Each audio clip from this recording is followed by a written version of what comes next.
আবারও স্বাগত ২১শে বিজনেসে। দর্শক, এখন রয়েছে দেশের তৈরি পোশাক শিল্প খাত নিয়ে বিশেষ আলোচনা। আর এই আলোচনার জন্য আমাদের সাথে যুক্ত রয়েছেন বিকেএমইএ এর সাবেক প্রেসিডেন্ট ফজলুল হক। দর্শক, ২১শে বিজনেসের এই অংশটি দেখছেন আলোক হেলথ কেয়ার অ্যান্ড হাসপাতালের সৌজন্যে, powered by National Agri Care Group. আমরা অতিথির সাথে যুক্ত হওয়ার জন্য অপেক্ষা করছি। জি, আসসালামু আলাইকুম ফজলুল ভাই। ওয়ালাইকুম আসসালাম।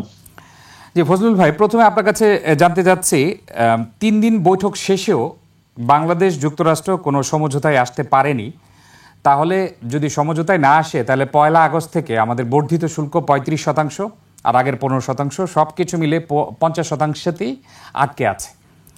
এটা আমাদের, আপনি নিটওয়ারে আছেন, তারপর হচ্ছে বিজিএমই, সব কিছু আমাদের ব্যবসায়ী গোষ্ঠীদের জন্য, রপ্তানি খাতের জন্য কত বড় বাধা? ধন্যবাদ। প্রথমত হলো যে আমরা যেটা জানতে পেরেছি, যদি আমরা অন্তর্ভুক্ত না পুরো ডায়ালগ প্রসেসে, বাট পত্রিকা মারফতে যেটা জেনেছি যে আলোচনা শেষ হয়েছে কোন রকম সিদ্ধান্ত ছাড়াই। বাট ১ আগস্টের পরেও ১ আগস্টের আগ পর্যন্ত এই আলোচনা অব্যাহত থাকবে বিভিন্ন পর্যায়ে। প্রয়োজনে তারা আবার জুম মিটিং করবেন এবং বাণিজ্য উপদেষ্টা মন্তব্য করলাম একটা পত্রিকায়, প্রয়োজনে উনি আবার আমেরিকায় যাবেন। সো এইরকম একটা অবস্থায় আমরা বলতে পারি যে এই আলোচনার দরজাটা হয়তো এখনো বন্ধ হয় নাই। সো আমরা সেই আশাটা পাশাপাশি রাখতে চাই, কিন্তু আশাটা যদি এক পাশে রেখে ব্যাপারটা যদি এরকমই দাঁড়ায় যে শেষ পর্যন্ত ৩১শে জুলাইয়ের ভিতরে কোন রকম সমঝোতা হলো না এবং ৩৫% বাড়তি শুল্ক যেটা ঘোষণা করা হয়েছে সেটা কার্যকর হয়, তাহলে কিন্তু আমাদের জন্য এটা মোটেও সুখকর সংবাদ না। এবং এই পরিস্থিতি মোকাবেলার জন্য আমাদের যথেষ্ট প্রস্তুতি আছে বলে আমার কাছে মনে হচ্ছে না। আচ্ছা, কি ধরনের প্রস্তুতি থাকা উচিত ছিল, অথবা কি ধরনের প্রস্তুতি এখনো নেওয়া যায় বলে আপনি মনে করেন? প্রথমত হচ্ছে যে এই ধাক্কা সামলানোর জন্য প্রস্তুতি, ধরেন এই জিনিসটা হঠাৎ করে এপ্রিল মাসের ৩ তারিখে একেবারে ফ্রম নো হোয়ার এরকম একটা গজব নাজিল হলো মনে বলা যায় আর কি, হ্যাঁ, আমাদের উপরে। তো সেইখান থেকে যেই প্রস্তুতিটা নেওয়া, সেটা হলো যে আলোচনাটা আমরা কতটা কার্যকর করতে পারতাম। হ্যাঁ, সেই জায়গাটা হয়তো আমাদের প্রস্তুতির কিছু ঘাটতি হয়তো বা ছিল আর কি। আমার কাছে মনে হয় বিশেষ করে আমরা যখন দেখি যে প্রাইভেট সেক্টর এবং ট্রেড এক্সপার্ট গ্রুপ যারা বিভিন্ন সময়ে আন্তর্জাতিক নেগোসিয়েশনে অন্তর্ভুক্ত হয়েছিলেন, তাদেরকে এই প্রক্রিয়াতে সংযুক্ত করা হয়নি। যেমন ধরেন হয়তো যুক্তরাষ্ট্রে তো সঙ্গে নিয়ে যাওয়া হয়নি, বা যুক্তরাষ্ট্রে যাওয়ার আগেও বিভিন্ন রকম কৌশলগত মিটিং এ আমাদেরকে অন্তর্ভুক্ত, আমাদের বলতে আমি প্রাইভেট সেক্টর এবং থার্ড পার্টি যারা এক্সপার্ট গ্রুপ আছে তাদেরকে সংযুক্ত করা হয়নি। বিষয়টা এরকমও না যে আমরা প্রাইভেট সেক্টর বা বিশেষজ্ঞরা যুক্ত থাকলেই বিরাট কিছু একটা হয়ে যেত, কারণ আমরা দেখছি সারা বিশ্বেই এইটা নিয়ে স্ট্রাগল করছে। এইরকম একটা প্রশাসনের সঙ্গে আনপ্রেডিক্টেবল, এবং যারা ঠিক ইন্টারন্যাশনাল রুলস রেগুলেশনের বাইরে গিয়ে নেগোসিয়েশন করার চেষ্টা করছেন বা চাপ দিচ্ছেন, তাদের সঙ্গে নেগোসিয়েশনটা খুবই কষ্টকর। তারপরও ওই যে আমি বলি যে আপনার হয়তো পরীক্ষার প্রশ্নপত্রটা এতটাই জটিল আসছে, আপনি যেরকমই প্রস্তুতি নিতেন পরীক্ষা খারাপ হতো। তারপরেও যদি আপনার প্রস্তুতি খারাপ থাকে, আপনার বাবা মা বা আপনার বন্ধু বান্ধব বলবে যে your preparation was not good. তো সেই পার্সপেক্টিভে আমরা বলতে চাই যে আমার প্রিপারেশন ওয়াজ নট এনাফ। আমরা হয়তো আরো ভালো প্রিপারেশন নিতে পারতাম, রেজাল্ট কি হতো আমি জানি না। এটা একটা। আরেকটা হচ্ছে যে এই পরিস্থিতি মোকাবেলার অন্য আরেকটা দিক আছে, যে আমরা যুক্তরাষ্ট্রের বাজারের উপর যে আমাদের নির্ভরশীলতা, সেইটা আমরা অন্য কোনো মার্কেট থেকে রিকভার করতে পারি কিনা, সেই জায়গাটার প্রস্তুতি আমি মূলত বলতে চেয়েছি যে সেই প্রস্তুতিটা আসলে আমাদের নাই। যুক্তরাষ্ট্রের বাজারে আমাদের তৈরি পোশাকের রপ্তানি $7 বিলিয়ন কিছু উপরে।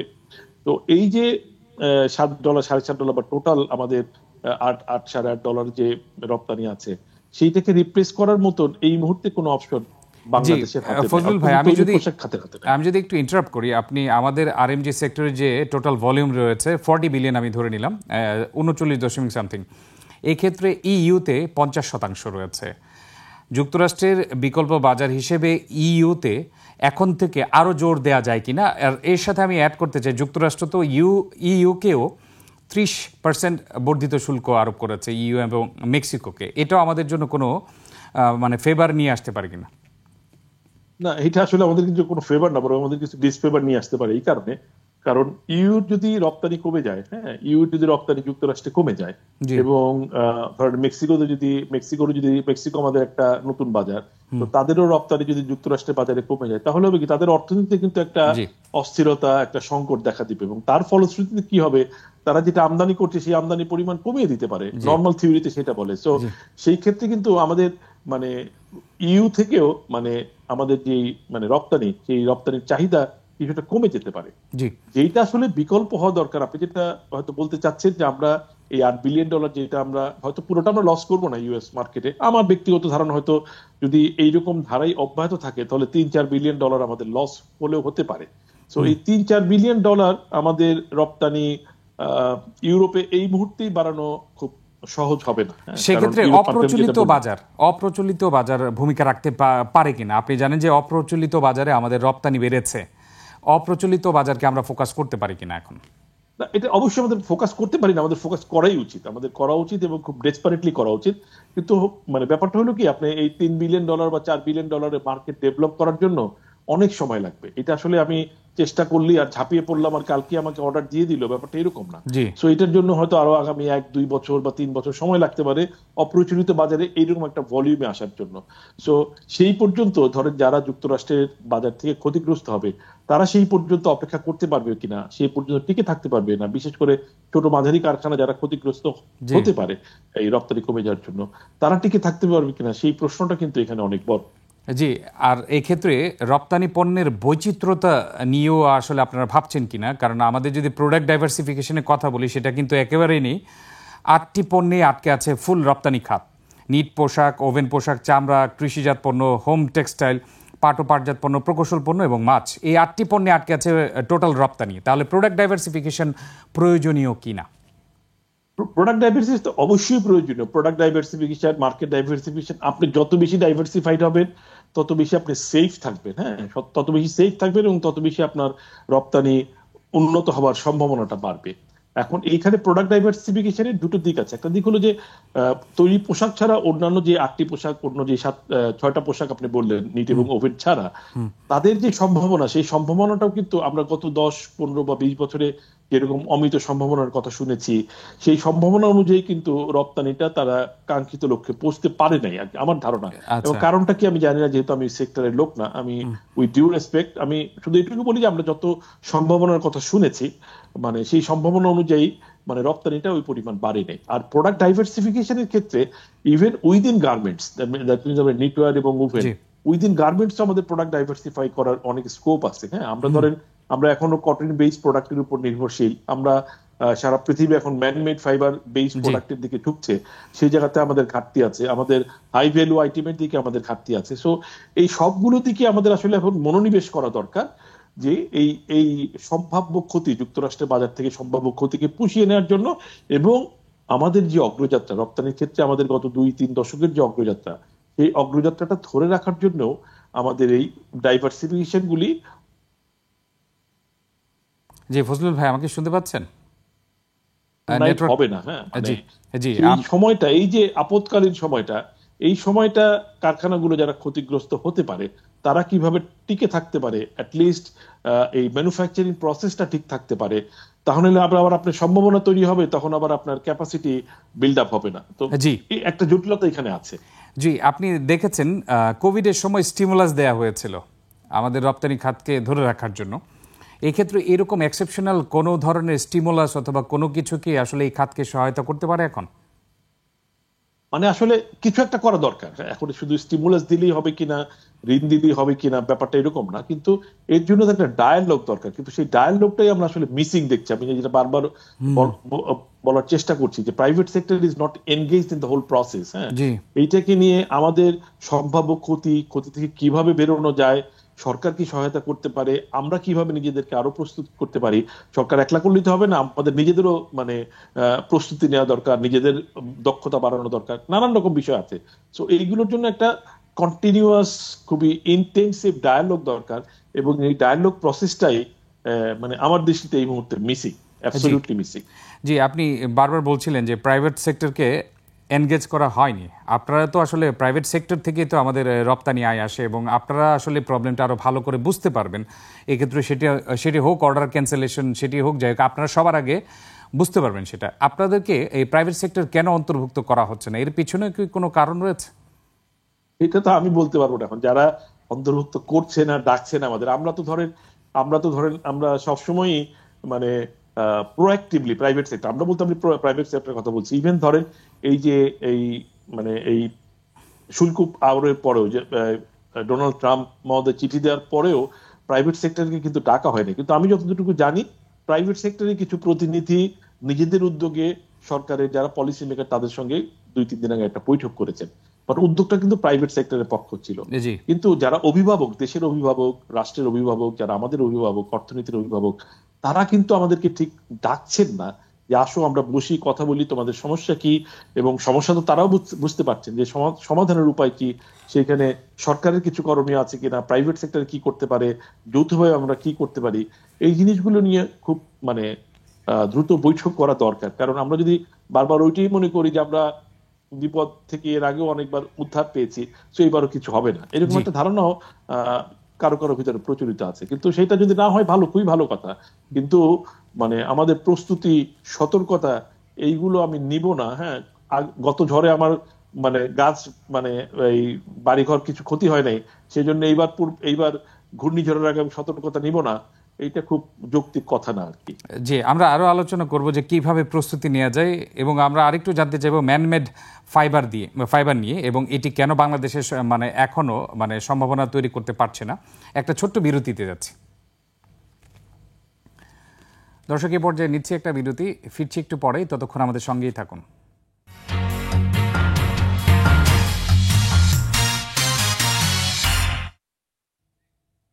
আবারও স্বাগত 21শে বিজনেসে। দর্শক, বিরতির আগে পুঁজিবাজার ও অর্থনৈতিক পরিস্থিতি নিয়ে কথা বলছিলাম বিকেএমই এর সাবেক প্রেসিডেন্ট ফজলুল হকের সঙ্গে। আমরা আবারও ফিরছি আলোচনায়।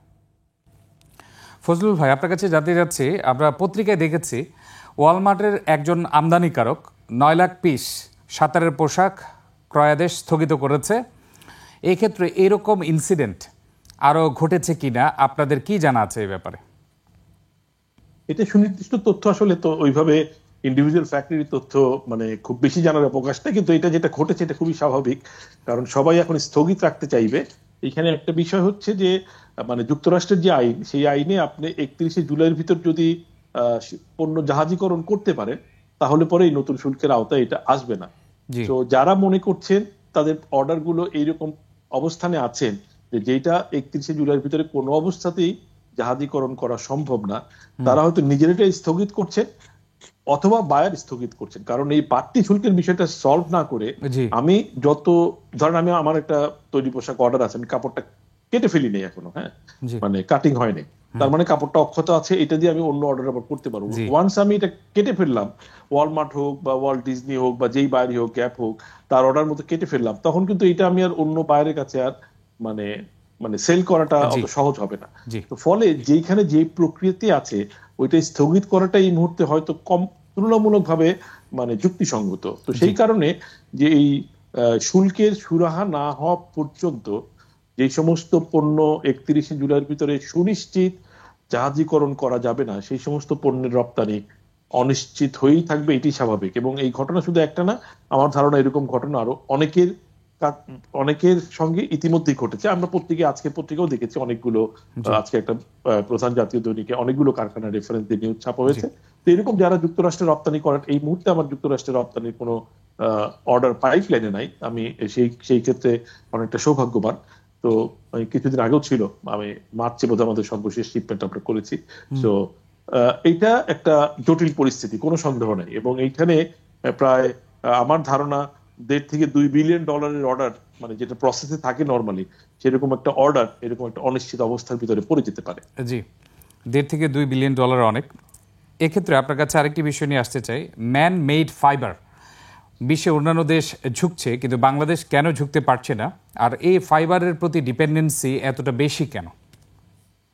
এটা হচ্ছে, ধরেন ম্যানমেড ফাইবার বলতে আমরা পলিয়েস্টার বা অন্যান্য যে সমস্ত আইটেম আমরা ব্যবহার করি, সাধারণত পলিয়েস্টার আইটেমটাকে আমরা মূলত ম্যানমেড ফাইবার বলে থাকি আর কি।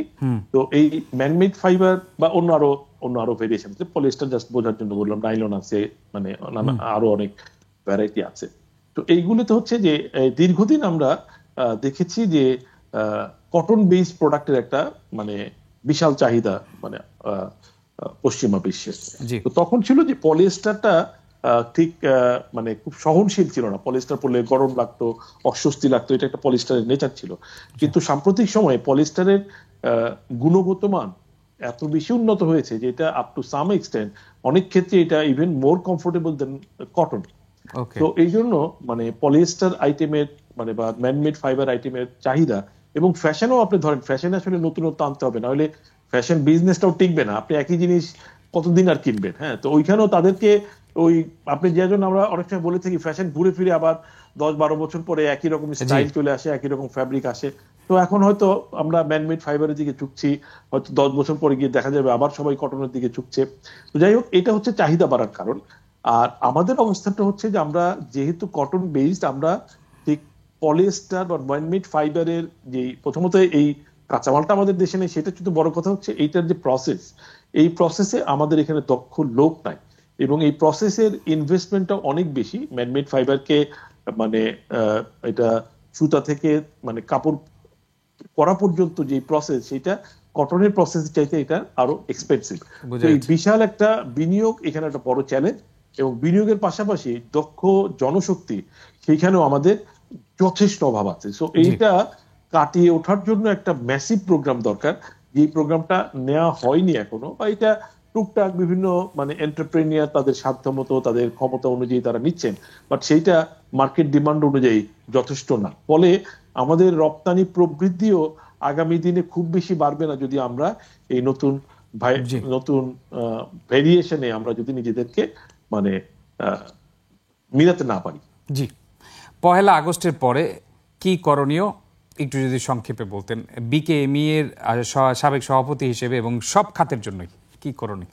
এটা 1 আগস্টে যদি এই পরিস্থিতির যদি কোনো উন্নতি না হয়, তাহলে আমাদেরকে যেটা করতে হবে, আমাদের প্রথমত হচ্ছে যে এই যে আঘাতটা আসবে, এই আঘাতটা থেকে ছোট মাঝারি কারখানাগুলো কিভাবে বেঁচে থাকতে পারে, টিকে থাকতে পারে, সেইখানে মানে নীতি সহায়তা কিভাবে দেওয়া যেতে পারে, সরকার এবং প্রাইভেট সেক্টর কিভাবে একত্রে কাজ করতে পারে, সেইটার একটা মানে দ্রুত একটা যৌক্তিক গাইডলাইন তৈরি করা দরকার এবং ব্যবস্থা নেওয়া দরকার। আর পাশাপাশি যেটা আপনি আলোচনাতে শুরুতেই বলেছেন যে আমাদের প্রোডাক্ট ডাইভার্সিফিকেশন, আমাদের মার্কেট ডাইভার্সিফিকেশনে আরো বেশি ইফেক্টিভলি মনোযোগ দেওয়া দরকার, যাতে করে আমরা যুক্তরাষ্ট্রের বাজারে সম্ভাব্য ক্ষতিটা দ্রুততম সময়ে আমরা পুষিয়ে নিতে পারি। যত আমরা দ্রুত পুষিয়ে নিতে পারবো, তত আমাদের ক্ষতির পরিমাণ কম হবে। কিন্তু এই দ্রুততাটা কিন্তু 1 মাস 2 মাসে হবে না, খুব দ্রুত হলেও হয়তো এটা 1 বছর 1.5 বছর লাগবে। তো পরিস্থিতিটা জটিল, এবং এই ক্ষেত্রে আবারও বলি যে এই মানে ইন্টেনসিভ ডায়ালগের কোনো বিকল্প নাই এই মুহূর্তে। জি, আপনাকে অসংখ্য ধন্যবাদ আমাদেরকে আজকে সময় দেওয়ার জন্য।